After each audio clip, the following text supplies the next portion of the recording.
الحمد لله وكفى وسلام على عباده الذين اصطفى أما بعد. أعوذ بالله من الشيطان الرجيم.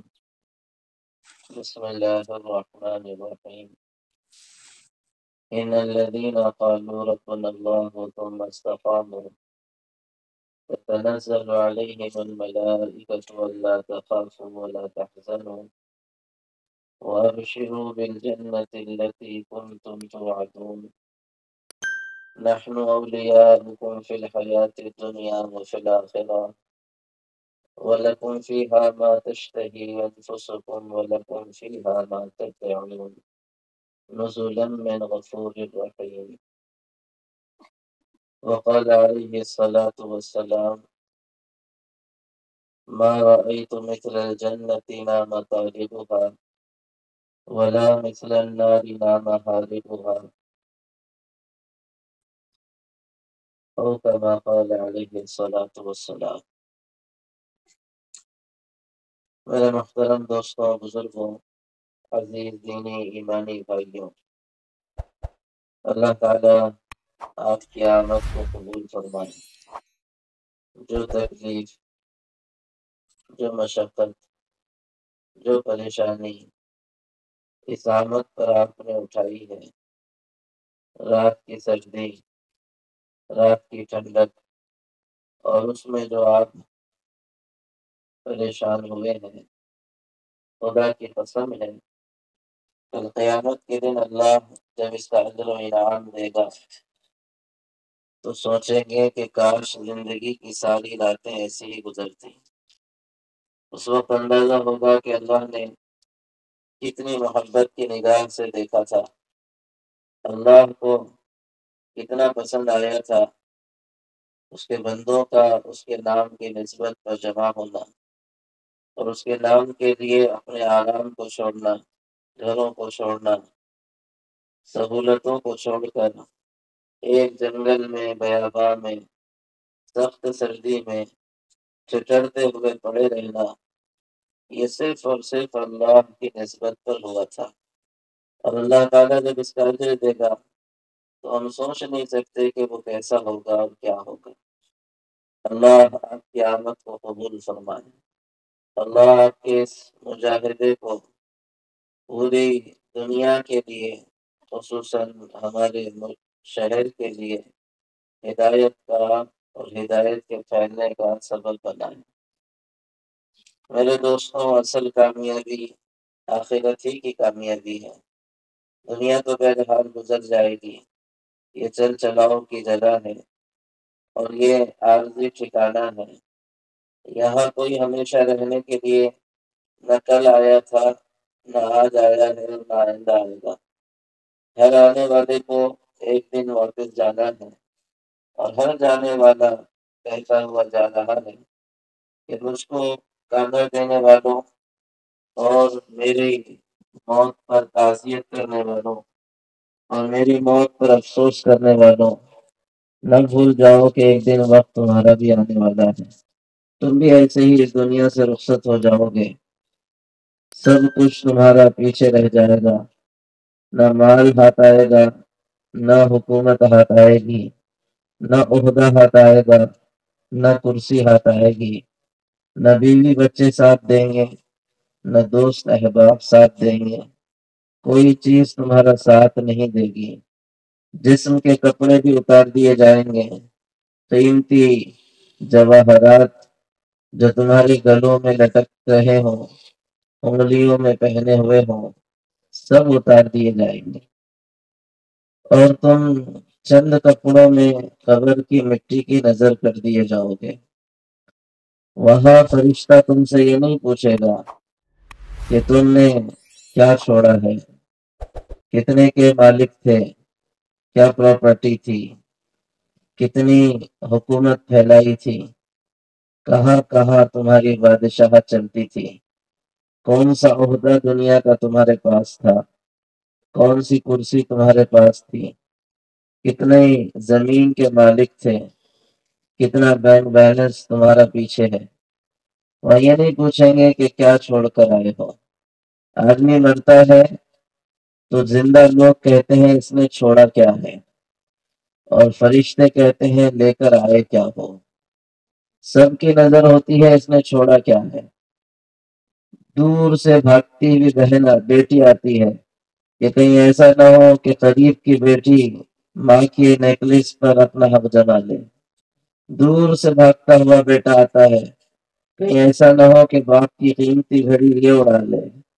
پھر اس کے بعد اس پراپرٹی پر چھوڑے ہوئے پر جھگڑے چلتے ہیں، کورٹ کچہریاں چلتی ہیں۔ جن کے لیے یہ سب کیا تھا وہ سارے کے سارے اس پوری جائیداد کے لیے آپس میں لڑتے ہیں، اور پھر بھول جاتے ہیں کہ ان کا مرنے والا جو قبر میں بیٹھ پڑا ہوا ہے وہ محتاج ہے ان کے ایک صدقے کا، وہ محتاج ہے ان کے احسان ثواب کا۔ سال سال گزر جاتے ہیں، کروڑوں کی پراپرٹی والی اولادیں باپ کو 1 روپیہ صدقہ بھی نہیں کرتی۔ دنیا چل چلاؤ ہے، آخرت حقیقت ہے۔ فرشتوں کا سوال یہ نہیں ہے کیا چھوڑ کے آئے ہو، کیا تھے دنیا میں۔ اگر یہ سوال ہوتا تو وقت کا کامیاب فرعون ہوتا، یہ سوال ہوتا تو قارون کامیاب شخص کہلاتا، یہ سوال ہوتا تو نمرود سے بڑا کامیاب کوئی نہیں ہوتا، یہ سوال ہوتا تو قوم عاد کامیاب قوم کہلاتی۔ سوال یہ نہیں ہے کہ تم نے پیچھے کیا چھوڑا، سوال یہ ہے کہ تم لے کر کیا آئے ہو۔ یہاں بتاؤ کیا لے کر آئے ہو۔ تو کہے گا میرا مال، تو یہ نہیں چلنے والا۔ میری پراپرٹی نہیں چلنے والی، میری حکومت یہاں نہیں چلنے والی، میرا بیٹا میری بیٹی یہ نسبت میں یہاں نہیں چلنے والی۔ تم بتاؤ تم نے کیا کیا ہے، اپنا عمل بتاؤ، زندگی بتاؤ، اس زندگی میں اللہ بتاؤ، اس زندگی میں اسلام بتاؤ، اس زندگی میں محمد صلی اللہ علیہ وسلم بتاؤ، اس زندگی کو بتاؤ کہاں ہے اس میں رب، اس زندگی میں بتاؤ کہاں ہے اس پہ اللہ کا یقین، کہاں ہے اس میں محمد صلی اللہ علیہ وسلم کا یقین، کہاں ہے اس میں زندگی اسلام کے طور طریقوں پر۔ محنت ہوگی، زندگی اس فکر میں گزرے گی کہ مرنا ہے، اور مرنے کے بعد کام آنے والی چیز ایمان و عمل ہے، مرنے کے بعد کام آنے والی چیز دین ہے۔ اس فکر پر زندگی گزرے گی تو جواب آسان ہو جائے گا، اور اگر اس فکر پر زندگی نہیں گزری تو جواب مشکل ہو جائے گا۔ یہ کہے گا ہاں ہاں لا ادری، ہے تم کیا پوچھ رہے ہو، مجھے کچھ سمجھ میں نہیں آ رہا۔ یہ ساری زندگی تو مال کے پیچھے ڈال دی تھی، ساری زندگی تو عہدے کے پیچھے ڈال دی تھی، ساری زندگی اپنی انانیت کے پیچھے ڈال دی تھی، خواہشات کے پیچھے ڈال دی تھی، اور ان خواہشات کو پورا کرنے میں کبھی اللہ یاد نہیں آیا، ان خواہشات کو پورا کرنے میں کبھی نبی یاد نہیں آیا، ان خواہشات کو پورا کرنے میں کبھی اسلام یاد نہیں آیا، بلکہ ہر چیز کو پیر کے نیچے رون کر آگے بڑھ گیا۔ مؤذن کہتا رہا آؤ اللہ بڑا ہے، اللہ بڑے ہیں، اللہ بڑے ہیں، لیکن اس نے کان بھی نہیں لگایا اس کی طرف۔ آواز لگانے والے لگاتے رہے کہ دیکھو موت ہے، دیکھو قبر ہے، دیکھو آخرت ہے، دیکھو مرنا ہے، لیکن اس کو یہ سب فسانے لگتے تھے، کہانیاں لگتی تھیں، بیکار کی باتیں لگتی تھیں۔ کہتے تھا بس یہ جو کچھ ہے یہی ہے، اس پہ رہنا ہے، اس پہ چلنا ہے۔ موت کے جھٹکے نے بتا دیا کہ ساری کی ساری چیزیں کسی اور کی تھیں، اس کا کچھ نہیں تھا۔ اب یہ قبر میں تنہا ہے، ایک نیکی کے لیے محتاج، ایک عمل کے لیے محتاج۔ چیخے گا، چلائے گا قیامت کے دن رب ارجعون، اے میرے رب ایک مرتبہ لوٹا دے، لعلی اعمل صالحا فیما ترکت، کہ میں نیک عمل کروں گا جو میں نے نہیں کیا کر کے بتاؤں گا۔ اور جواب آئے گا کلا، ہرگز نہیں، اب نہیں ہو سکتا، وقت دیا گیا تھا، ٹائم ختم ہو گیا ہے، امتحان کا ٹائم نکل گیا ہے۔ اب کہو کہ اب سر سے پرچہ صحیح کر لوں گا تو دنیا کی کوئی حکومت اور دنیا کا کوئی سسٹم ایسے طالب علم کو اجازت نہیں دیتا کہ پھر سے پیپر کر لے، اجازت نہیں ہے، ہو گیا وقت۔ چلو دنیا کے امتحان آسان ہے کہ ایک پیپر میں فیل ہو گیا تو یہاں چانس ہے کہ اگلا پیپر کر لے گا، کامیاب ہو جائے گا، لیکن یہاں تو معاملہ ناک آؤٹ کا ہے کہ کرو یا مرو کا ہے۔ یہاں فیل ہو گیا تو اب کامیابی کا کوئی عنوان ہی نہیں ہے، کوئی راستہ ہی نہیں ہے، اور یہاں کامیاب ہو گیا تو اس کے تو بارے نیارے ہیں، اس کے تو مزے ہی مزے ہیں۔ تو ایمان و عمل کی محنت ہے، یہ دعوت کی محنت کے ذریعے سے یہ سارا کا سارا جو پورا کا پورا یہ سب کچھ جو کھڑا ہے، آپ کو بلایا جانا، اجتماعات کے انتظامات کیے جانے، دور دور سے آپ سب کا یہاں آنا، ہم سب کا یہاں جمع ہونا، اتنے انتظامات آپ کے لیے کرنا، اصل یہ ہے کہ اپنے سبق کو یاد کرو کہ کیوں اللہ نے اس دنیا میں بھیجا تھا، کیا ہے کامیاب کام آنے والی چیز، کیا ہے نفع کی چیز، کون سی چیز حقیقت ہے، کون سی چیز تصویر ہے۔ اپنے اصل نفع کو انسان پہچانے۔ انبیاء علیہ والسلام کیا بتانے کے لیے آتے تھے؟ سارے یہ سبق ذہنوں سے اوجھل ہو گئے، کیونکہ دنیا کا سبق پڑ گیا ہے، شیطان کا سبق پڑا ہوا ہے، یہ سارے سبق ذہن سے نکل گئے۔ ورنہ یہ سبق یاد تھے تو دنیا بے حیثیت تھی، یہ سبق یاد تھے تو عمل سے ہونے کا یقین تھا، یہ سبق یاد تھے تو اللہ سے ہونے کا یقین تھا، یہ سبق بھول گئے تو اب پیسے سے ہونے کا یقین ہے، یہ سبق بھول گئے تو اب عہدے سے ہونے کا یقین ہے، یہ سبق بھول گئے تو اب چیزوں اور شکلوں سے ہونے کا یقین بنا ہوا ہے کہ دوا کھا لوں گا تو صحت ہو جائے گی، پیسے آ جائیں گے تو عزت مل جائے گی، یہ یقین بنے ہوئے ہیں۔ اور وہاں صحابہ کرام کے یقین تھے، انبیاء کے یقین تھے کہ یہ ساری کی ساری چیزیں ہیں، شکلیں ہیں، جب تک اللہ کا حکم ان کے ساتھ نہیں جڑے گا تب تک کچھ نہیں ہوگا۔ اور اللہ نے بتایا ہے کہ پیسے رکھنے والے بھی کیسے ذلیل ہوئے، عہدے حکومت رکھنے والے بھی کیسے ذلیل ہو گئے، بڑی بڑی طاقتور سلطنتیں رکھنے والے بھی کیسے ذلیل ہو گئے، اور ان کے مقابلے میں ایمان و عمل والے کیسے کامیاب ہو گئے۔ کہ اصل یقین بنانے کی محنت ہے کہ اپنے یقین کو بناؤ، اپنے ایمان پر محنت کرو، کہ اپنے ایمان کی محنت پر اپنے آپ کو لاؤ کہ لا الہ الا اللہ صرف ایک کلمہ نہیں ہے جس کو پڑھ کر آدمی چھٹی کر لے کہ صاحب میں نے تو بچپن میں پڑھ لیا تھا بس کافی ہے، کہ نہیں، لا الہ الا اللہ تو ایک حقیقت ہے، لا الہ الا اللہ ایک حقیقت ہے کہ اس حقیقت تک محنت کر کے پہنچنا ہے، اس حقیقت تک محنت کر کے پہنچنا ہے، ورنہ پیچھے رہ جائیں گے اسی دھوکے میں شیطان کے کہ ہم مومن، اور موت خدا نہ خواستہ موت ایمان کے بغیر ہو گئی تو اس سے بڑا نقصان کون اٹھانے والا ہوگا۔ ساری دنیا جسے مومن کہتی رہی، ساری زندگی خود اپنے آپ کو جو مومن کہتا رہا، فرشتے اس کے بارے میں قبر میں کہہ دیں کہ تیرے پاس ایمان ہی نہیں تھا، تو اس سے بڑا نقصان اٹھانے والا کون ہوگا، اس سے بڑا خسارہ اٹھانے والا کون ہوگا؟ کہ اس کی محنت اور اس کی کوشش کہ اپنے ایمان کو بناؤ۔ کلمہ پڑھ لینے سے آدمی مسلمان بنتا ہے، اسلام میں داخل ہوتا ہے، لیکن مومن کب بنتا ہے؟ جب کلمے پر محنت کرتا ہے، کلمے پر محنت کرتا ہے، کلمے والی صفات جب زندگی میں آتی ہیں تب اس مومن ہوتا ہے۔ بدوی دیہاتی لوگ آئے حضور کے پاس، کلمہ پڑھ لیا آ کر مسلمان ہو گئے، اور جب کبھی حضور کے مجلس میں آتے تو بڑے دم خم سے کہتے آمنا آمنا، ہم مومن ہیں، ہم مومن ہیں۔ اللہ کو ان کا اپنے آپ کو مومن کہنا پسند نہیں آیا، اللہ کو پسند نہیں آیا، تو قرآن اتر گیا ان کے بارے میں، قالت الاعراب آمنا، یہ دیہاتی کہتے ہیں کہ یہ مومن ہیں، قل لم تؤمنوا، آپ ان سے کہیے کہ تم مومن نہیں ہو، تم مومن نہیں ہو، ولیکن قولوا اسلمنا، تم اپنے آپ کو مسلم کہو، مومن مت کہو، تم مسلمان ہو رہے ہو کلمہ پڑھ کر۔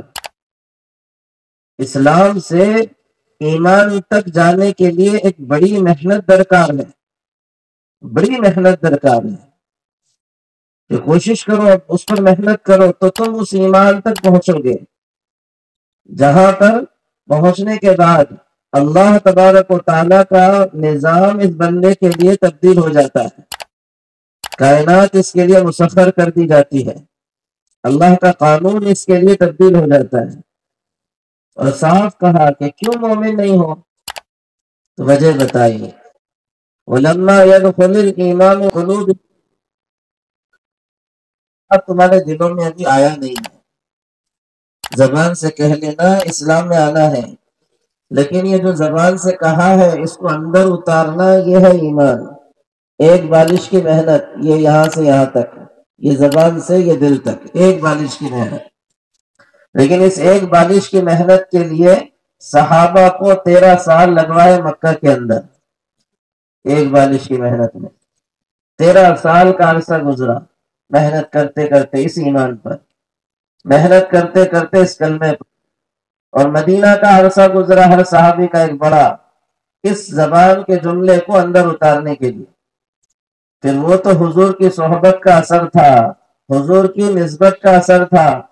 سوچو ہمارے ساتھ تو یہ سب نہیں ہے، کتنی محنت کرنی پڑے گی اور کتنی کوشش کرنی پڑے گی، اور کتنا اپنے آپ کو اس کے لیے کھپانا اور تھکانا پڑے گا، اور کتنا اپنے آپ کو اس کے لیے وقف کرنا پڑے گا کہ وہاں حضور اکرم صلی اللہ علیہ وسلم صاحب ہیں، آپ کی تربیت ہے، آپ کی صحبت ہے، اور 13 سال مکہ میں صرف ایمانیات کی بحث چل رہی ہے، صرف ایمان، صرف ایمان، صرف ایمان۔ اللہ سے ہوتا ہے، اللہ کرتے ہیں، اللہ کے علاوہ کوئی کرنے والا نہیں ہے، محمد صلی اللہ علیہ وسلم سچے نبی ہیں، آخری نبی ہیں، آخرت حقیقت ہے، موت کے بعد زندگی حقیقت ہے، اسی پر پوری محنت ہو رہی ہے، اور اندر کو بنایا جا رہا ہے، اندر کو تبدیل کیا جا رہا ہے تو حضور کے ہوتے ہوئے۔ اس لیے مولانا یوسف صاحب رحمۃ اللہ علیہ کہتے تھے محنت کرتے رہو، محنت کرتے رہو، پوری زندگی محنت کر کر موت پہ اللہ ایمان کا ذرہ بھی تمہیں دے دے تو کامیاب سودا ہے، کامیاب سودا ہے۔ ایک محنت ہے ایمان کی۔ تو کیسے پتا چلے گا کہ صاحب ایمان اندر پنپ رہا ہے، بڑھ رہا ہے یا نیچے ہو رہا ہے؟ کیسے پتا چلے گا؟ کیسے معلوم ہوگا کس کا ایمان اوپر جا رہا، کس کا ایمان نیچے آ رہا؟ کیسے پتا چلے گا کہ صاحب اس کے لیے تو علامتیں ہیں، اس کے لیے صفتیں ہیں، ہر چیز علامتوں سے پہچانی جاتی ہے۔ سیب کو ہم علامت سے پہچانتے ہیں اس کی کہ سیب ایسا ہوتا ہے، خوشبو سے پہچانتے ہیں اس کی کہ اس کی خوشبو یہ علامت ہے اس کی۔ سنترے کو اس کی علامتوں سے پہچانتے ہیں، اس کی خوشبوؤں سے پہچانتے ہیں کہ یہ سنترا ہے کیونکہ اس کی علامتیں اس کے اندر پائی جاتی ہیں۔ یہ جام ہے، کیوں صاحب اسے جام کیوں کہہ رہے ہو؟ کہ اس کی علامتیں اس کے اندر ہیں۔ یہ ناریل ہے، کیوں صاحب اسے آم کیوں نہیں کہہ رہے؟ کہ صاحب آم کی علامتیں اس کے اندر نہیں ہیں، ناریل کی علامتیں اس کے اندر۔ تو ہر چیز علامتوں سے پہچانی جاتی ہے۔ مومن بغیر علامت کے چل رہا ہے۔ میں مومن ہوں، بھائی بتاؤ علامت، کچھ بھی نہیں ہے۔ میں مومن ہوں، بھائی کوئی صفات تو بتاؤ، کچھ بھی نہیں ہے۔ دنیا کا کوئی پھل آپ ایسے خریدو گے کہ کسی نے لکڑی کا آم بنا دیا ہو، مٹی کا جام بنا دیا ہو، کسی نے مٹی کا سنترا بنا دیا ہو، کسی نے مٹی کا ناریل بنا دیا ہو، اور کہہ رہا ہو کہ لو صاحب 50 روپے کا ایک ناریل ہے؟ آپ کہو گے بھائی پاگل ہو گیا تو؟ کہ کیوں صاحب دکھ نہیں رہا ناریل ہے؟ کہاں دکھنے میں ناریل ہے لیکن ناریل والی صفات نہیں ہے اس کے اندر۔ دکھنے میں سیب ہے لیکن سیب والی صفات نہیں ہے اس کے اندر۔ کون خریدے گا اس کو؟ 1 روپے میں نہیں خریدوں گا۔ ہاں بچوں کو کھیلنے کے لیے لے سکتا ہوں 5 روپے میں، گھر میں سجانے کے لیے رکھنے کے لیے لے سکتا ہوں 2-5 روپے میں، لیکن یہ کام کا نہیں ہے، کام نہیں کرے گا۔ یہ نہ بھوک مٹائے گا، نہ انرجی دے گا، نہ طاقت اس سے ہوگی، نہ گلوکوز اس سے بڑھے گا، کچھ نہیں ہونے والا اس سے۔ مٹی کا ہے، دکھنے میں ہے، کیوں نہیں خریدتا؟ کیا علامت ہی نہیں ہے؟ کیوں فیصلے نہیں آ رہے آسمان سے عزت کے؟ کیوں فیصلے نہیں ہو رہے اللہ تعالیٰ کی طرف سے کامیابی کے؟ کیوں ذلت اور بے عزتی بڑھتی چلی جا رہی ہے؟ کیوں در در مسلمان ٹھوکر کھاتا چلا جا رہا؟ کیوں مسلمان بے حیثیت سے بے حیثیت ہو رہا؟ کیوں زندگی میں چین نہیں، سکون نہیں، راحت نہیں، آرام نہیں؟ کیوں بے چینی اور ٹینشن زندگی کا حصہ بنے ہوئے ہیں؟ باوجود یہ کہ ہم کلمہ پڑھنے والے ہیں، تو سب فرشتے بھی شاید یہی کہتے ہوں گے کہ تم بھی ایسے ہی لکڑی کے اور مٹی کے بنے ہوئے ہو، علامتیں نہیں ہیں۔ کہاں سے آئے گا سکون؟ کہاں سے آئے گا چین؟ کہاں سے ہوگی عزت کے فیصلے؟ عزت کے، سکون کے، کامیابی کے فیصلے تو علامت والوں کے ساتھ ہیں، علامت والوں کے ساتھ ہیں، نسبت والوں کے ساتھ نہیں ہے، صرف نام والوں کے ساتھ نہیں ہے، بلکہ بڑی بڑی نسبتیں رکھنے والوں کو اللہ تعالیٰ نے تباہ کر دیا۔ بڑی بڑی نسبتیں رکھنے والے، بڑے بڑے نام رکھنے والے اللہ نے اٹھا کر جہنم میں پھینک دیا کہ ہمارے پاس اس کی کوئی حیثیت نہیں۔ بڑے بڑے مال رکھنے والے، کوئی حیثیت نہیں۔ دونوں قسم کی چیزیں بتائی کہ مال کے اعتبار سے بڑی نسبت والے بادشاہ ہوتے ہیں، تو بتایا دیکھو فرعون کا کیا حال کر کے رکھا اور نمرود کا کیا حال کر کے رکھا۔ مال کی نسبت کے اعتبار سے بڑے چودھری ہوتے ہیں، مالدار، بزنس مین، بڑے شاندار، تو دیکھو قارون کا کیا حال کر کے رکھا۔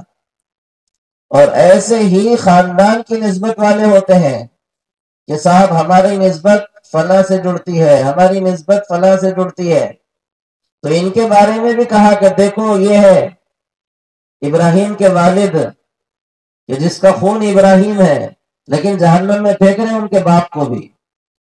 اور یہ دیکھو لوط کی بیوی ہے، نوح کی بیوی ہے، کہ بیوی سے زیادہ قریب کون ہو سکتا ہے؟ آدمی کے سب سے زیادہ قریب اگر کوئی ہے تو اس کی بیوی ہے، سب سے زیادہ تعلق بیوی سے انسان کا۔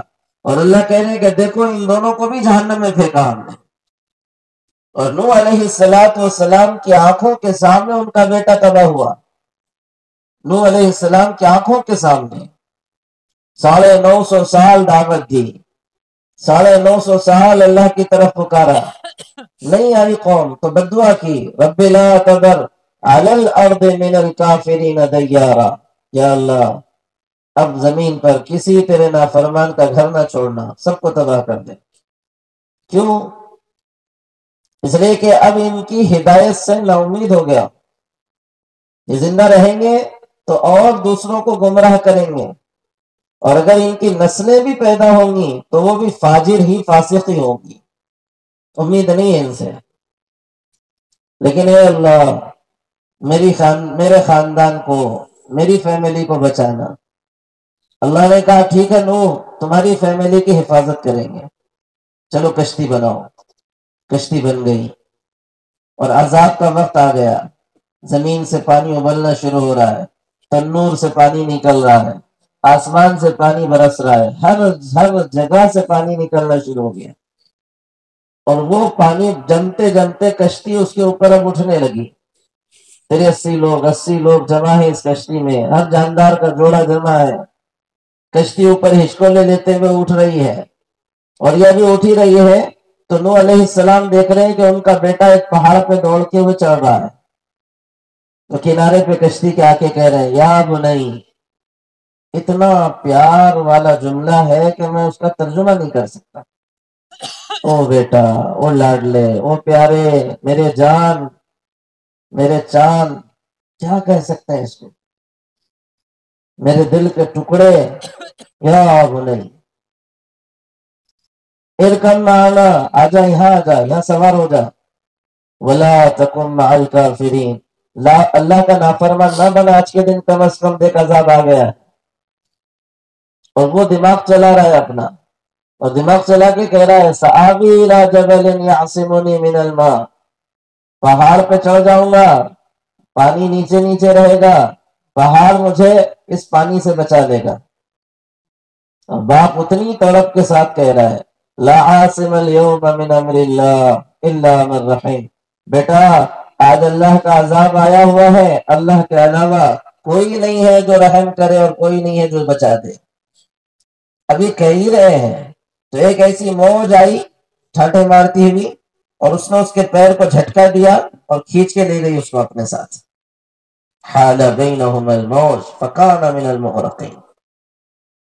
نوح علیہ السلام کو دعا یاد آئی کہ میں نے تو دعا کی تھی کہ اللہ میرے خاندان کو بچانا، میری فیملی کو بچانا، اور یہ کیا کہ میرا بیٹا میرے سامنے پانی کے اندر ڈوبا ہے، غرق ہوا ہے، تو ہاتھ اٹھ گئے،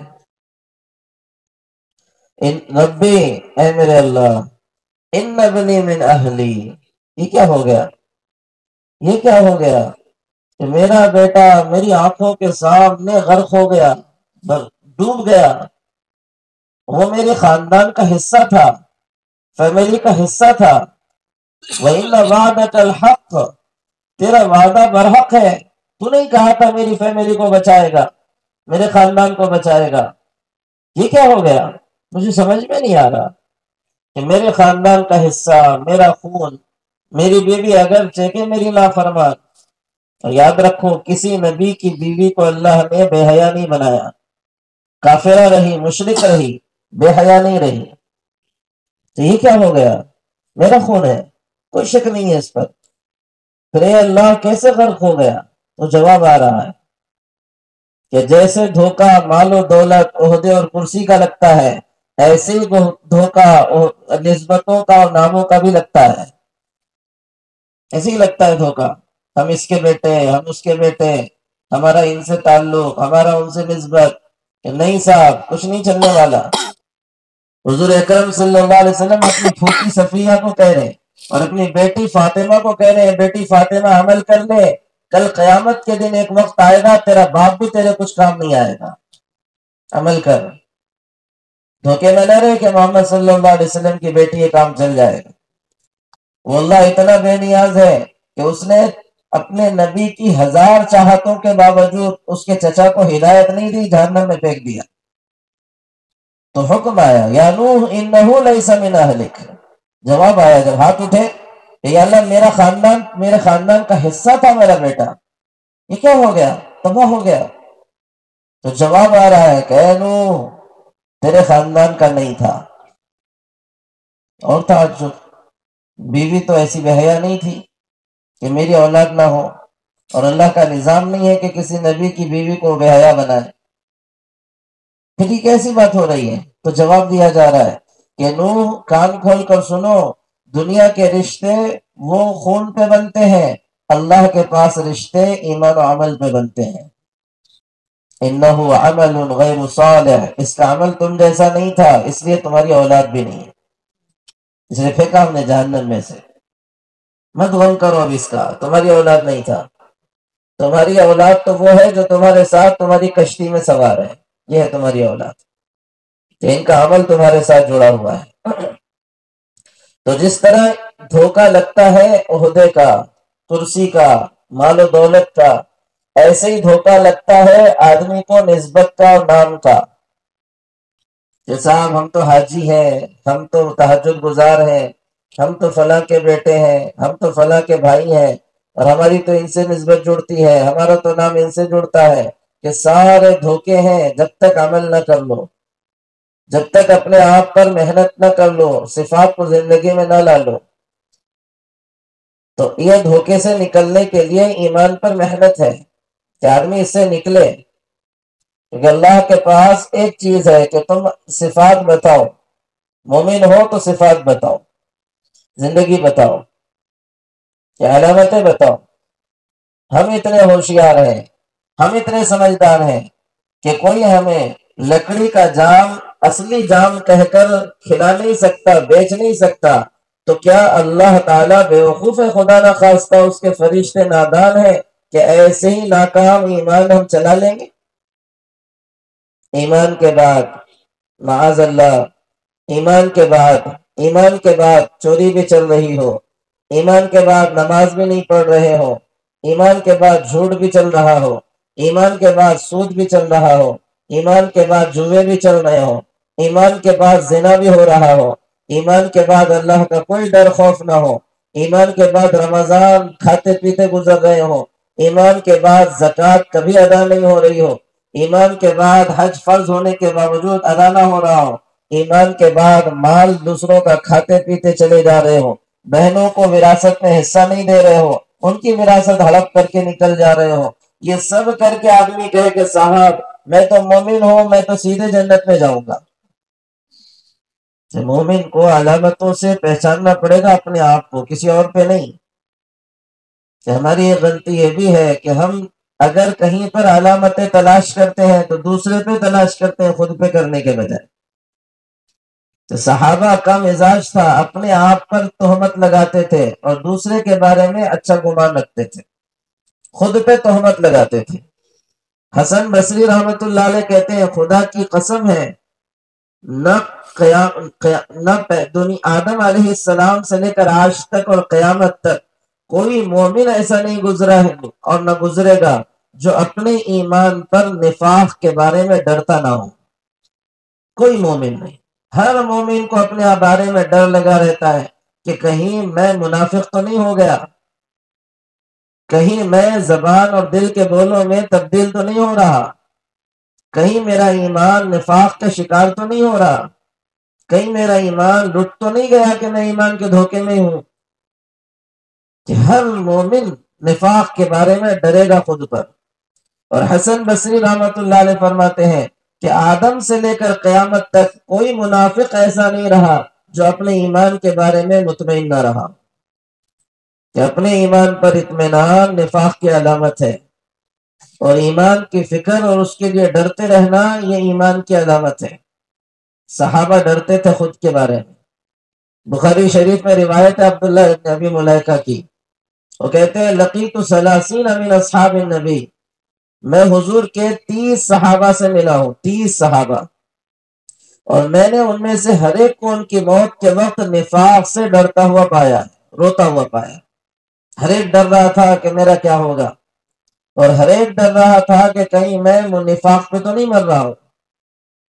حضرت عمر رضی اللہ عنہ کے زمانے میں ایک جنازہ لایا گیا، کہا گیا امیر المومنین نماز پڑھائیے۔ حضرت عمر آگے بڑھے نماز پڑھانے کے لیے، تو حذیفہ رضی اللہ تعالیٰ عنہ جو حضور کے رازدار تھے وہ پیچھے سے آئے، کہا امیر المومنین، امیر المومنین اس کی نماز نہ پڑھو۔ خاموشی سے کہا اس کی نماز آپ نہ پڑھاؤ۔ تو کیوں، کیا بات ہے؟ کہ یہ وہ ہے مجھے حضور نے جو منافقوں کی فہرست بتائی تھی نا، مدینہ میں کون کون منافق ہے، یہ ان میں سے ایک ہے، اس کی نماز نہ پڑھو۔ تو کیا کہتے ہیں، چلو بھاگو بھائی یہاں سے، نکلو یہاں سے، میں نہیں پڑھاؤں گا نماز۔ یہ ہوتا، میں ہوتا یہ کہتا ٹھیک ہے بھائی کوئی دوسرا پڑھا لے، مجھے کچھ کام ہے، میں جا رہا ہوں۔ چلو اچھا ہوا بچ گئے۔ وہ کہہ رہے ہیں حضرت عمر حذیفہ رضی اللہ عنہ سے ان کا ہاتھ پکڑ کر کہ حذیفہ چلو اچھا موقع آیا، یہ منافق ہے؟ کہا یہ منافق ہے۔ کہ حذیفہ حضور نے تجھے منافقوں کا نام بتایا تھا، مدینہ میں کون کون منافق ہے سب بتایا تھا، میں نہیں پوچھتا کتنے منافق ہیں، یہ بھی نہیں پوچھتا میرے قریب کے لوگوں میں کون کون منافق ہے، حذیفہ صرف اتنا بتا دے اس لسٹ میں عمر کا نام تو نہیں ہے؟ یہ بتا، عمر تو نہیں ہے اس میں؟ کون کہہ رہا ہے؟ جس کے ایمان کی اللہ اور اس کا نبی گواہی دے رہا ہے، اور جس کے بارے میں حضور اکرم صلی اللہ علیہ وسلم کہہ رہے ہیں کہ نبوت کا دروازہ اگر کھلا رہتا تو اللہ عمر کو میرے بعد نبی بناتے۔ حضور کہہ رہے ہیں کہ عمر میں نے دیکھا ہے اپنی آنکھوں سے، تو جس راستے سے گزرتا ہے شیطان راستہ بدل دیتا ہے۔ ہر نبی کی امت میں ایک فرد ایسا ہوتا ہے جس کی زبان پر فرشتے بولتے ہیں میری امت کا وہ شخص عمر ہے۔ یہ ہے عمرو ابن العاص رضی اللہ تعالیٰ عنہ کا انتقال ہو رہا ہے، رو رہے ہیں۔ کسی نے کہا کہ عمرو کیا بات ہے، کیوں رو رہے ہو؟ اللہ کے نبی نے تمہیں جنتی کہا ہے، کیوں رو رہے ہو؟ کہنا نہ مجھے دھوکہ نہ دو، دھوکہ نہ دو۔ رونا کس پر ہے؟ کہا زندگی کے 3 مرحلے رہے ہیں۔ ایک مرحلہ تو وہ تھا جس میں اس دل میں محمد صلی اللہ علیہ وسلم سے زیادہ کسی کی نفرت نہیں تھی، میں اس وقت مرتا تو سیدھے جہنم میں جاتا۔ پھر اللہ تعالیٰ نے اس دل کو بدلا، اس دل میں محمد صلی اللہ علیہ وسلم کی سب سے زیادہ محبت پیدا ہوئی، کائنات میں ان سے زیادہ محبت کسی کی نہیں تھی۔ میں اس وقت مرتا تو سیدھے جنت میں جاتا۔ پھر حضور ہمارے درمیان سے پردہ کر گئے، پھر ہم پیچھے رہ گئے، حضور چلے گئے دنیا سے۔ پھر ہم نے بہت سارے کام کیے، زندگیاں گزاری، وہی تو ختم ہو گئی، بہت سارے کام کیے۔ اب ڈر اس بات کا ہے کہ حضور کے بعد جو زندگی گزری ہے وہ ایمان پر بھی تھی کہ نہیں تھی، اس پر ڈر رہا ہوں کیا ہوگا، اللہ کو کیا بولوں گا۔ اور آخری جملے کہتے ہوئے گئے، لا قبی فانتصر ولا بری فاعتذر ولا مستنکر بل مستغفر لا الہ الا اللہ۔ اے اللہ میں طاقتور نہیں ہوں، میری مدد کر، میں اپنے گناہوں سے برات کا اعلان نہیں کرتا ہوں، میرا عذر قبول کر لے، اور اے اللہ مجھے اپنے جرموں کا اعتراف ہے، میں تجھ سے مغفرت کی طلب کرتا ہوں، تو ہی اللہ ہے۔ یہ کہتے ہوئے گئے۔ صحابہ کا یہ حال تھا، جن کے بارے میں بشارت ہے کہ تم جنتی ہو، جن کے بارے میں بشارت ہے کہ تم جنتی ہو، وہ اپنے ایمان پر اتنے فکر کے ساتھ اس دنیا سے جا رہے ہیں، اور جن کے بارے میں کچھ نہیں ہے، 1400 سال کے بعد والی آج کی امت اتنی مطمئن ہے کہ یوں لگتا ہے اللہ نے اسے لکھ کر دیا ہے تو ادھر مرے گا اور ادھر جنت میں جائے گا، اتنی مطمئن۔ زرار ابن زمرہ الکنانی معاویہ رضی اللہ عنہ کے پاس پہنچے تو معاویہ رضی اللہ تعالیٰ عنہ نے کہا کہ ذرا ہمارے بھائی علی کا کچھ حال سناؤ، علی کیسے ہے؟ تو زرار ابن زمرہ الکنانی نے کہا کہ علی کے بارے میں پوچھنا چاہ رہے ہو کہ ہاں، کیسا ہے وہ؟ کہنے لگے وَلَقَدْ رَأَيْتُهُ فِي بَعْضِ مَوَاقِفِ، میں نے علی کو رات کی تنہائیوں میں دیکھا ہے۔ کب؟ وَقَدْ أَرْخَى اللَّيْلُ سُدُولَهُ وَغَارَتْ نُجُومُهُ، رات بڑی تاریک، سارے ستارے چھپ چکے تھے۔ واقفاً علی محرابہ، وہ اپنی ممبر پہ محراب میں کھڑے ہوئے، قابضاً علی لحیتہ، اپنی داڑھی کو ایسے پکڑ کر کھینچ رہے ہیں، یتململ تململ السلیم، ایسے تڑپ رہے ہیں جیسے کوئی سانپ بچھو کا ڈسا ہوا تڑپتا ہے، ویبکی بکاء الحزین، اور ایسے رو رہے ہیں جیسے کسی کا پورا کنبہ اس کے سامنے کاٹ کے پھینک دیا گیا ہو تو وہ آدمی روتا ہے۔ اور ان کی زبان پر اس رات کی تاریکی میں ایک جملہ ہے، یا رب یا رب یا رب، اے اللہ اے اللہ۔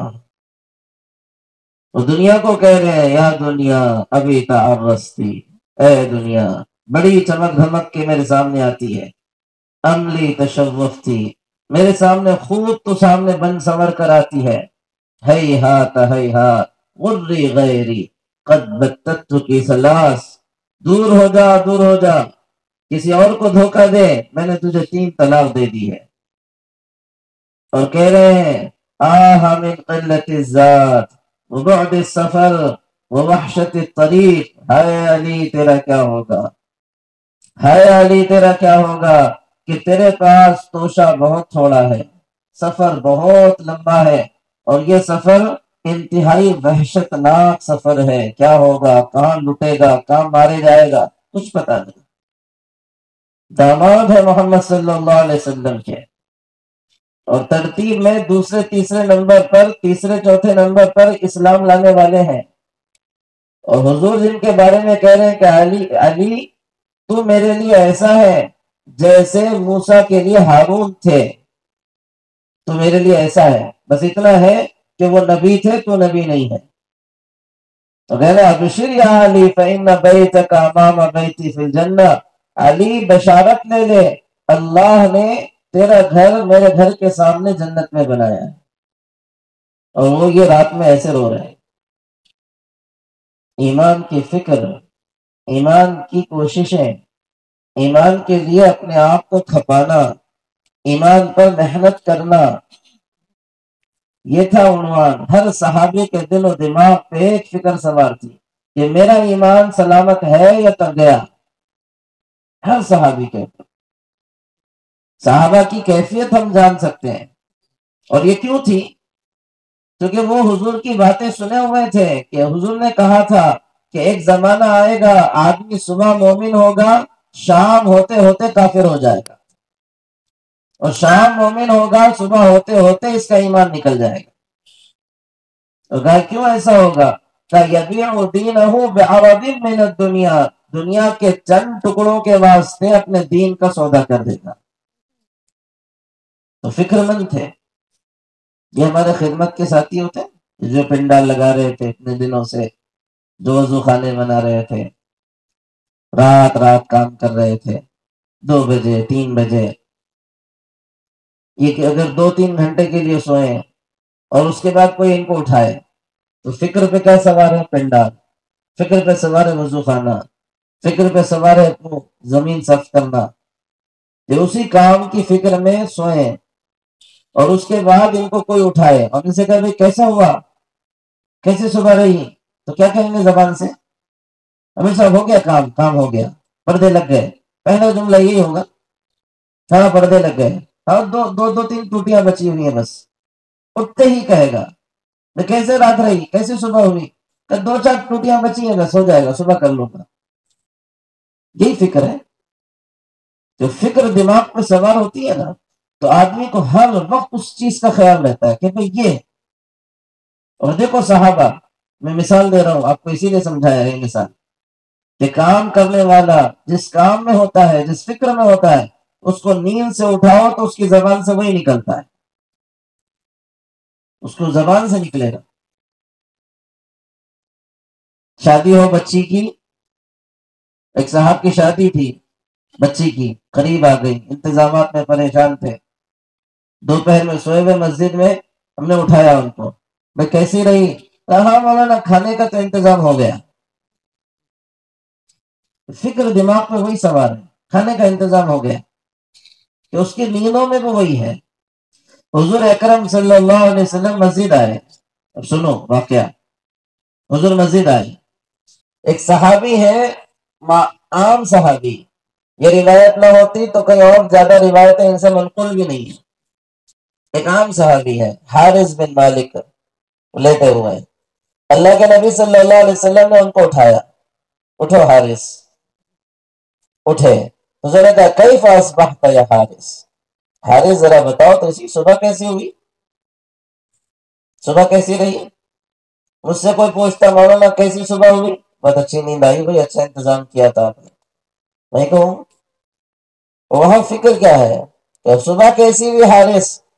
تو وہ جواب دے رہے ہیں حضور ایمان حقیقت کے ساتھ سلامت ہے، اس حال میں صبح ہوئی، یہ ہے، ہاں پنڈال لگ گیا ہے، یہ ہاں 2-4 ٹوٹیاں بچی ہیں، نہیں انتظام پورا ہو گیا، وضو خانہ بن گیا میرے ساتھ، کام سوار ہے دماغ پر، تو یہاں محنت سوار تھی، ایمان کی فکر سوار تھی۔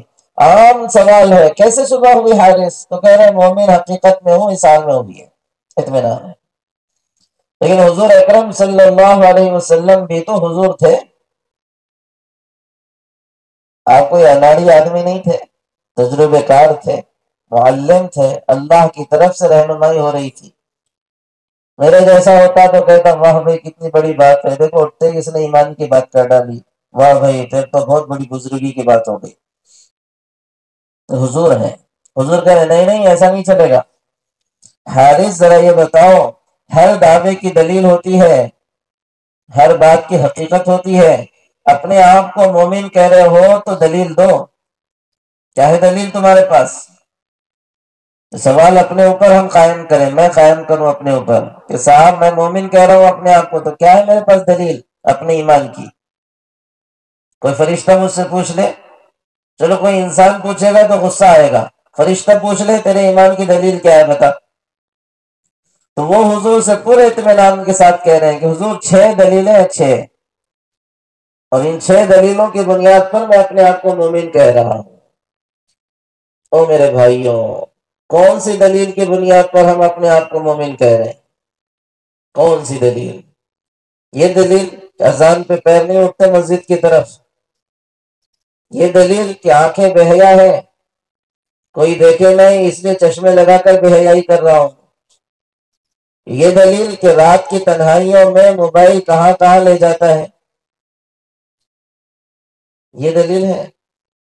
وہ اپنی دلیل دے رہے ہیں کہ حضور 3 تو دلیلیں میری ہیں، اور 3 تو اللہ کا مجھ پر کرم ہے، تو کیا ہے بتاؤ؟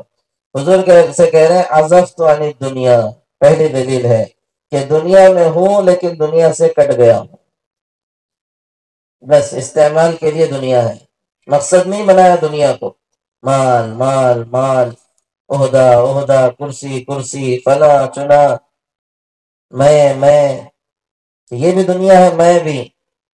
انانیت سب سے بڑی دنیا ہے، حب جاہ سب سے بڑی دنیا یہ بھی ہے کہ آدمی اپنی انانیت کے لیے پیسے کو بھی قربان کر دیتا ہے، اس لیے انانیت تو اس سے بڑی دنیا ہے، یہ بھی انانیت ہے۔ حضور اکرم صلی اللہ علیہ وسلم فرما رہے ہیں، دو بھوکے بھیڑیے ما ذئبان جائعان، دو بھوکے بھیڑیے بکری کے ریوڑ میں گھسائے جائیں تو بکریوں کو اتنا نقصان نہیں پہنچاتے جتنا آدمی کے دین کو انانیت کی بیماری اور مال کی محبت کی بیماری پہنچاتی ہے، تباہ کر دیتی ہے، اس کے دین کو تباہ کر دیتی ہے۔ تو یہ بھی ہے، وہ کہہ رہے ہیں حضور دنیا میں تو ہوں لیکن دنیا سے کٹ گیا ہوں، استعمال کے لیے چیزیں ہیں، ہاں کھانا ہے، کھانے پینے کے لیے روزی روٹی کا انتظام کرنا ہے، دنیا سے کٹنے کا مطلب ملنگ بننا نہیں ہے، یہ بھی سمجھیں کہ دنیا سے کٹنے کا مطلب ملنگ بن جانا نہیں ہے، پہاڑوں پہ جا کر سنیاسی ہو جانا نہیں ہے، مسجدوں میں بیٹھ کر اللہ اللہ کر کر گھر بار کو بھول جانا نہیں ہے۔ دنیا سے کٹنے کا مطلب یہ نہیں ہے، کہ دنیا سے کٹنے کا مطلب یہ ہے کہ دنیا کی ضرورتیں تو پوری کرو، جن کے حقوق وابستہ ہے ان کو بھی ادا کرو، لیکن دنیا کو مقصد نہ بناؤ، آخرت کو مقصد بناؤ، یہ ہے دنیا۔ اور حضرت سفیان ثوری کہتے ہیں کہ ہم نے بہت سارے بادشاہوں کو دیکھا ہے کہ وہ دنیا دار نہیں تھے، بڑے بڑے مالداروں کو دیکھا وہ دنیا دار نہیں تھے، اور ہم نے بہت بڑے بڑے فقیروں کو دیکھا ان سے بڑا دنیا دار اور کوئی نہیں تھا۔ کہ دل میں اگر دنیا ہے، دل میں اس کی محبت ہے، تو فقیر ہو کر بھی آدمی دنیا دار ہے، اور اگر دل میں دنیا نہیں ہے تو سلیمان علیہ السلام کی حکومت کے باوجود وہ وقت کے نبی ہیں۔ تو یہ ہے، اگر دنیا سے کٹ گیا ہوں، ازمات نہاری، دن روزے میں گزرتا ہے، اسحر تو لیالی، رات عبادتوں میں گزرتی ہے۔ ایمان کی علامتیں سنو، کہ پہلی علامت ہے دنیا سے کٹنا، مقصد نہیں بنانا دنیا کو، کہ جو دنیا کو مقصد بنا دیتا ہے اس کی آخرت تباہ ہو جاتی ہے، کہ یہ تباہ کرے گا اپنی آخرت کو جو دنیا کو مقصد بنائے گا، اور جو آخرت کو مقصد بنائے گا اللہ لونڈی کی طرح اور باندی اور غلام کی طرح اس کے قدموں میں دنیا کو پٹک دیں گے۔ یہ اللہ کا نظام ہے، صحابہ کے سامنے پٹکا ہے اللہ نے دنیا کو۔ ہاں آزمائش لیں گے کہ تم عمل کیوں کر رہے ہو، آزمائش کریں گے اللہ کہ عمل کس لیے ہے، اللہ کی رضا کے لیے کہ اس لیے کہ اللہ تعالیٰ برکت دے گا، کس لیے عمل کر رہے ہو، آزمائش ہوگی اس کے لیے۔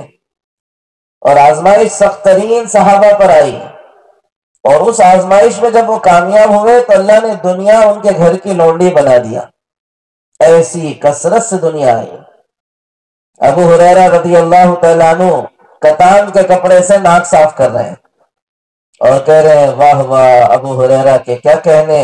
ایک وقت ابو ہریرہ پہ وہ تھا کہ مسجد نبوی میں فاقے کی وجہ سے بے ہوش ہو کے گرتا تھا، لوگ سمجھتے تھے مرگی کا دورہ پڑا ہے، گردن پر پیر رکھ کر علاج کے لیے دباتے تھے، خدا کی قسم کوئی مرگی کا دورہ نہیں تھا، بھوک کی شدت میں بے ہوش ہوتا تھا۔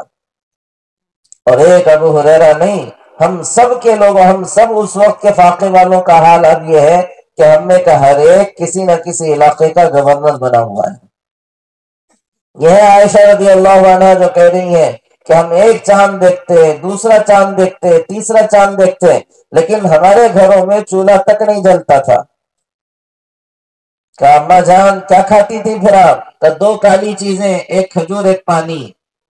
پوچھ رہے ہیں کہ اماں جان کھجور تو کالا ٹھیک ہے، پانی کالا کیسے؟ کہنے لگا بیٹا کہ غنودگی اور بھوک کی شدت میں آنکھوں میں ایسی اندھیری آتی تھی کہ پانی بھی کالا دکھتا تھا۔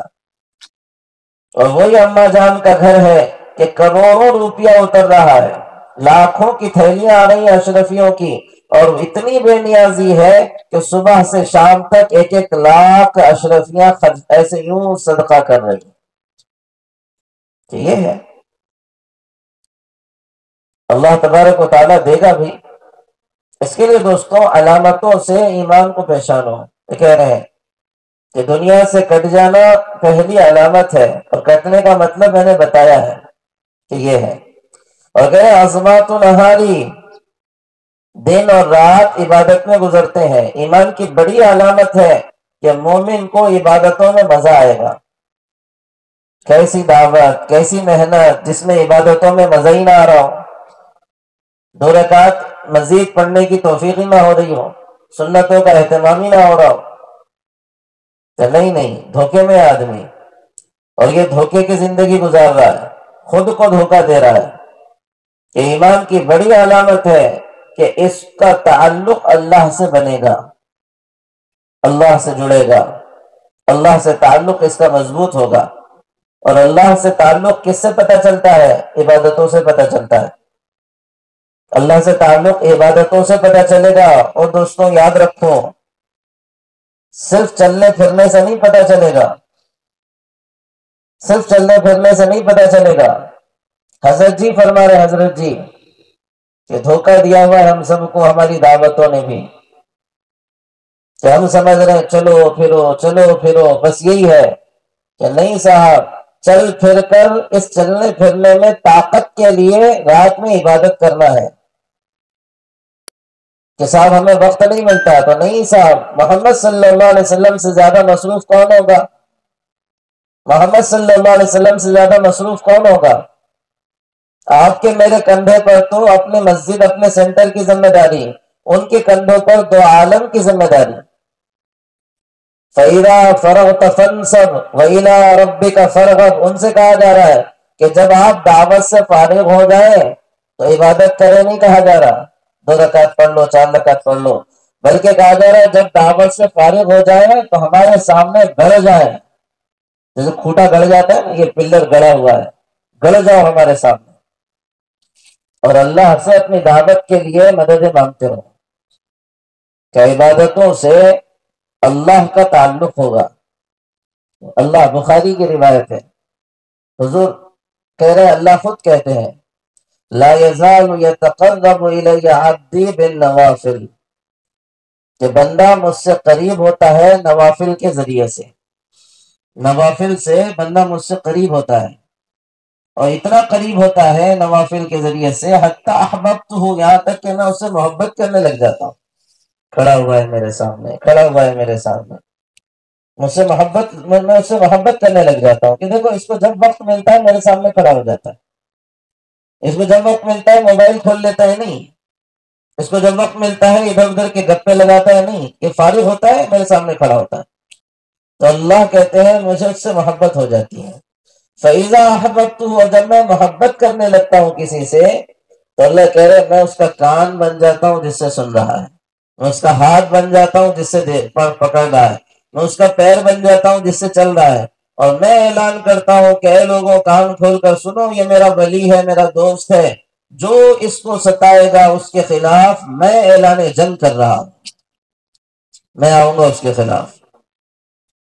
سفیان ثوری کے خلاف مکہ گورنر اٹھا، یہ مکہ میں طواف کر رہے تھے، تو کسی نے کہا کہ یہ جو مکہ کا، مدینہ کا گورنر ہے ادھر کے علاقے کا، وہ تمہیں مارنے کے لیے آ رہا ہے، مکہ میں مارنے کے لیے آ رہا ہے، مکہ میں چلا ہے اپنے علاقے سے، کہیں سے، کوفہ سے، عراق سے، وہ چلا ہے اپنے علاقے سے، اور وہ چاہتا ہے کہ اگر آج حرم کے اندر کسی کا خون بہے گا تو سفیان کا بہے گا۔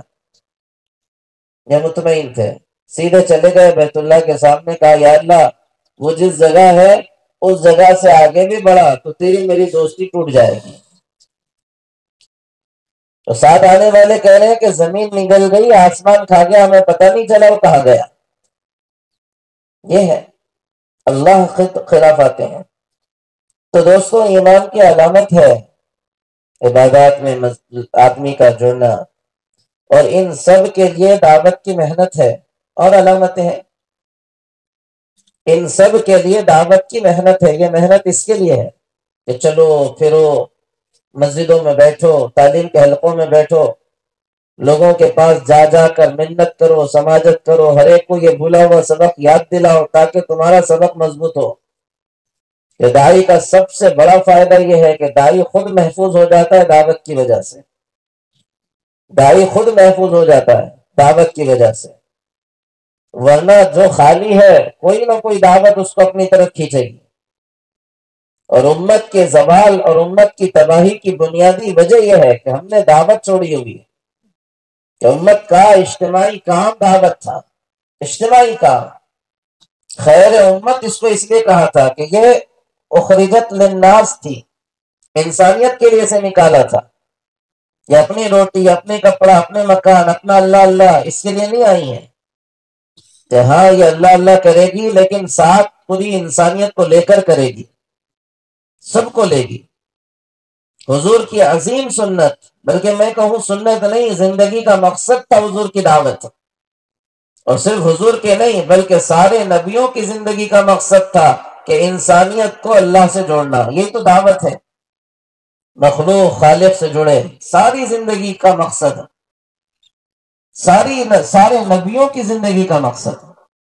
حضور کی سنتیں یاد ہیں، داڑھی کی سنت یاد، امامے کی سنت یاد، مسواک کی سنت یاد، عطر کی سنت یاد، آنکھوں کے سرمے کی سنت یاد، یہ کروٹ پہ سونے کی سنت یاد، اچھی بات ہے، بہت اچھی بات ہے، لیکن مقصد جس کے لیے حضور نے زندگی کھپا دی وہ یاد نہیں، پوری زندگی کھپا دی جس کے لیے تڑپتے رہے وہ یاد نہیں۔ آدمی اطمینان اسی پر ہے، آدمی کا اسی پر اطمینان ہے کہ صاحب امامہ باندھ لیا ہے، مجھ سے بڑا سنتوں کا محافظ اور کون ہو، اور تیرے آنکھوں کے سامنے جو سنتوں کے جنازے نکل رہے ہیں اور دین مٹ رہا ہے، بے نمازی دنیا سے لوگ جا رہے ہیں، ارتداد کے ساتھ دنیا سے لوگ جا رہے ہیں، کون ان کی فکر کرے گا؟ کہ یہ محمد صلی اللہ علیہ وسلم کی طرف اور قرآن اور یہ فکر نہیں تھی کہ یہ کام نہیں تھا؟ پہلا کام کیا دیا؟ نماز روزے سے بھی پہلے، نماز روزے حج زکات سے پہلے امت محمد صلی اللہ علیہ وسلم کو کام پہلا کیا دیا گیا؟ پہلی وحی کے بعد دوسری وحی آ رہی ہے، اور دوسری وحی میں پہلا کام ہے یا ایھا المدثر قم فانذر، اے اوڑھنے لپیٹنے والوں اٹھو اور ڈراؤ، دعوت دو۔ پہلا کام نماز سے پہلے، روزے سے پہلے، حج سے پہلے، زکات سے پہلے پہلا کام ہے دعوت دو۔ ابو بکر رضی اللہ تعالیٰ عنہ کلمہ پڑھ رہے ہیں اور پہلا کام کیا کر رہے ہیں؟ لوگوں کو دعوت دے رہے ہیں، 9 لوگوں کو ایک دن میں لے کر آ رہے ہیں۔ یہ ایمان کا اثر تھا کہ کلمے کے ساتھ آدمی داعی تھا، اور یہ کیسے ایمان کہ کلمہ برسوں کا ہے لیکن کبھی زبان سے دعوت کا ایک لفظ نہیں نکلتا، کہ وہ کلمہ پڑھ کر سیدھے جا کر شام تک 9 لوگوں کو لے کر آ رہے ہیں، اور دوسرے دن اس سے زیادہ لوگوں کو لے کر آ رہے ہیں۔ اور یہاں کلمہ برسوں کا ہے، خود اپنے بھائی کو، خود اپنے دوست کو کبھی کلمے کی دعوت نہیں پتا۔ دعوت ذمہ داری ہے، امت ارتداد سے بچے گی دعوت کی وجہ سے، یاد رکھنا، ورنہ ہمارے سجدے، ہمارے ذکر، ہماری تلاوتیں ہمارے ساتھ رہ جائیں گی اور پیچھے امت تباہ ہو جائے گی۔ امت دعوت کے ساتھ بچے گی، دعوت چلتی رہے گی، ایک ایک کی فکر ہوتی رہے گی، ماحول بنے گا علاقوں میں، محلوں میں کہ بھئی ان کی فکر کرو، مسجد سے جوڑو، ان کو جوڑو، ان کو جوڑو، ان کو جوڑو، تو ارتداد سے امت بچے گی، اور فکر نکلے گی تو مسجد کی ناک کے نیچے ارتداد گھس کر اپنے ماننے والے کو مرتد بنا کے مار دے گا۔ امت کا سب سے بڑا مسئلہ اس وقت ارتداد کا ہے، سب سے بڑا مسئلہ۔ ہر لائن کے فتنے ارتدادی فتنے ہیں، اور ان سارے فتنوں میں امت کا اگر کوئی سرمایہ تباہ ہو رہا ہے تو وہ ایمان ہے۔ امت مرتد ہو رہی ہے۔ مولانا علی میاں رحمت اللہ علیہ، حالانکہ اس زمانے میں حال اچھا تھا، اب تو اور برا حال ہے، مولانا علی میاں رحمت اللہ علیہ بھٹکل گئے، صدر تھے رسول اللہ کے، تو وہاں پر کوئی چینل والا آیا سوال کرنے کے لیے، انٹرویو کے لیے، کہنے لگے امت کے سامنے کیا مسائل ہیں اس وقت، کیا چیلنجز ہیں؟ انہوں نے کہا یہ چل رہا ہے، یہ چل رہا ہے، وہ چل رہا ہے، وہ چل رہا ہے، وہ چل رہا ہے، بہت سارے مسئلے چل رہے تھے، طلاق کے، خلا کے، نفقے کے، متبنہ کے، مسجد کے۔ اور مولانا علی میاں رحمۃ اللہ علیہ نے کہا کہ بھائی یہ سب مسئلے وقتی ہیں، زمانے کے ساتھ ساتھ یہ مسئلے حل بھی ہوں گے، ان کا نتیجہ بھی نکلے گا، لیکن میرے سامنے سب سے بڑا مسئلہ اگر امت کا کوئی ہے تو وہ امت کی نسلوں کا ارتداد ہے، کہ ہم یہ سب بچا کر اپنی امت کو بچا نہیں سکے تو کیا کریں گے؟ اس سب کا کیا کریں گے؟ امتی ہمارے ہاتھ میں نہیں ہے، لوگ ہی ہاتھ میں نہیں ہے. تو سب سے بڑا مسئلہ ارتداد کا ہے. سارا حالات اگر خراب ہیں تو سب سے بڑا حال امت پر ارتداد کا آیا ہوا ہے. اس وقت امت مرتد ہو رہی ہے، اس سے بڑا حال نہیں ہے. اس کے لیے دعوت ہے، اس کے لیے دعوت ہے کہ ایک ایک کی فکر کرو، جیسے محمد صلی اللہ علیہ وسلم نے فکر کی. ایک ایک کے لیے تڑپو کڑھو اور ایک ایک کے لیے چلو پھرو، جیسے محمد صلی اللہ علیہ وسلم چلتے پھرتے تھے. کیا کہہ رہے ہیں صحابی کہ حضور کو میں نے اتنا سخت جواب دیا، اتنا سخت جواب دیا کہ میں نے خود اپنے دل میں کہہ لیا اور لوگوں سے کہا کہ آج کے بعد محمد میرے پاس نہیں آئیں گے. طے کر لیا، اتنا برا ان کو بولا ہے، اب نہیں آئیں گے وہ میرے پاس. اگر لگے چند دن گزرے پھر حضور اکرم صلی اللہ علیہ وسلم میرے پاس آ کر کہہ رہے بھائی ایمان ڈالنے. یہ تڑپ تھی. ہجرت کے لیے جا رہے تو کہہ رہے ہیں ایک جگہ حضرت ابو بکر کی بیٹی وہاں دودھ پینے والی تھی، وہ گھر میں پہنچے دایا کے پاس، وہاں ٹھہرے اور وہاں سے دو راستے تھے. ایک جنگل کا راستہ تھا جہاں ڈاکو تھے، اور ایک عام راستہ تھا جو محفوظ راستہ تھا. ابو بکر رضی اللہ عنہ کہنے کدھر سے جائیں گے؟ کہنے لگے وہ جہاں لوگ ملیں گے ہمیں. کہا وہ ڈاکو ہیں، کہاں ان کو دعوت دیتے ہوئے جائیں گے. وہ جانے لگے ادھر سے تو دو مشہور ڈاکو تھے، اتنے بدنام کہ لوگ ان کو کہتے تھے مہانان، بدنام لوگ، بے شرم لوگ، بے حیثیت لوگ، بے عزت لوگ. تو حضور وہاں سے گزرے تو کہنے دیکھو بھائی وہ مکہ والا جا رہا ہے، مکہ والا جا رہا ہے. حضور ٹھہرے ان کے لیے، وہ دونوں آئے. تو کون ہو تم؟ نحن المہانان، ہم وہ ہیں جنہیں لوگ بے حیثیت کہتے ہیں، بے عزت کہتے ہیں. حضور کہہ رہے ہیں نہیں نہیں، بل انتم المکرمان، تم تو عزت والے ہو، تم بے حیثیت نہیں ہو، عزت والے ہو، مقام والے ہو، مرتبے والے ہو. وہ دل پہ چوٹ لگی کہ یہ ہمیں عزت والا کہہ رہا ہے. کہنے کیا بات ہے؟ کہ میں اللہ کا نبی ہوں، ایک اللہ کو مانو. کہنے ہم مانتے ہیں. آپ کیا کریں؟ کہ مدینہ آ جاؤ.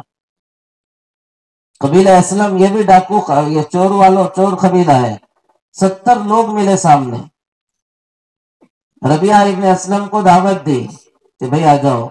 وہ اسلام لا رہے ہیں، کہہ رہے ہیں حضور قبیلے کو لے کر آتا ہوں، وہ نہیں آئے تو میں خود آ جاتا ہوں. ہر فرد کی فکر. یہی تڑپ تھی مولانا الیاس صاحب رحمۃ اللہ علیہ کے اندر. کام اس پہ چلا ہے، ترتیب و شکلوں پہ نہیں. اندر کی تڑپ، اندر کی کڑھن آدمی کو چلاتی ہے. ایک آدمی کے پاس جا رہے ہیں، ادھر اوپر کے علاقوں میں ماحول ہے، کسی کو کہنا ہو تو اس کی داڑھی میں ہاتھ ڈالتے ہیں، بھائی سن لے. تو ایک چودھری کو بات کر رہے ہیں مولانا الیاس صاحب. بات کرتے کرتے وہ ادھر دیکھ رہا، ادھر دیکھ رہا، ایسے ہو رہا ہے، ایسے ہو رہا ہے. تو مولانا نے اس کی داڑھی میں ہاتھ ڈال دیا. او بھائی میری سن تو لے. اس کو پتا نہیں کیا برا لگا، اس نے تھپڑ مار دی، اٹھا کے تھپڑ مار دی. کہاں داڑھی میں ہاتھ ڈالنا ہے میرے؟ وہ کوئی تاثر لیے بغیر مولانا اپنی بات چالو رکھی. تھپڑ مار دیا، کوئی تاثر نہیں، اپنی بات چالو ہے. تو کہنے لگا دیکھو بھائی اس کو تو میں نے تھپڑ مار دیا ہے لیکن اس کے باوجود اس کا کوئی تاثر نہیں. چلے کیا کہہ رہے ہو؟ کہ یہ کہہ رہا ہوں، آ جا. اس میں مولانا الیاس صاحب کہتے تھے کہ داعی کا مجاہدہ جس قدر ہوگا، مدعو کے لیے ہدایت اللہ اسی قدر اتارے گا، اسی قدر مدعو کے لیے ہدایت اترے گی. جنگل میں ہل چلا رہا ایک میواتی، حضرت مولانا الیاس صاحب پہنچے اس کے پاس، پیر پکڑا اس کے، بھائی نکل، بھائی نکل، بھائی نکل. اور وہ اپنے بیل کو آگے بڑھا رہا ہے، کچھ نہیں سن رہا ان کی. وہ پیر پکڑے ہوئے اس کے، بھائی رک جا، سن لے میری بات. وہ بیل بڑھا رہا ہے، بڑھا رہا ہے، ہٹ بھائی، وہ بوڑھے ہٹ یہاں سے. وہ تھک گئے حضرت مولانا الیاس صاحب تو اٹھ کے ادھر آ گئے، کونے میں بیٹھ گئے کہ فارغ ہوگا تو پھر بولو.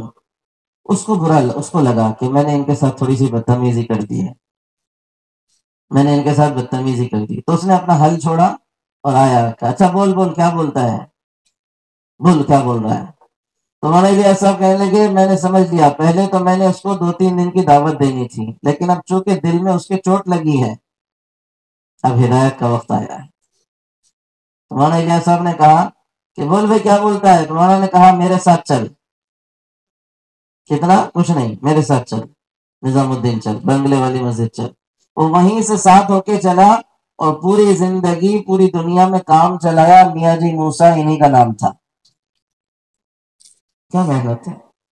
تو دوستو ایک ایک فرد کی فکر، مسجدوں کو آباد کر کے دعوت دینا کام ہے۔ اللہ آپ کی آمد کو قبول کرے۔ 2 دن کا اجتماع ہے، دعوت کا ماحول پورے اجتماع میں بناؤ۔ کیسا کیسا عملہ اٹھ کر آتا ہے، لوگ آتے ہیں، ایک ایک کو سمجھاؤ۔ ایک بندہ آپ کے ذریعے اللہ کے راستے میں چلا جائے، زندگی اس کی بن جائے گی۔ آپ کے 2 بول ہی جائیں گے، اس کی پوری زندگی کام میں آ جائے گی۔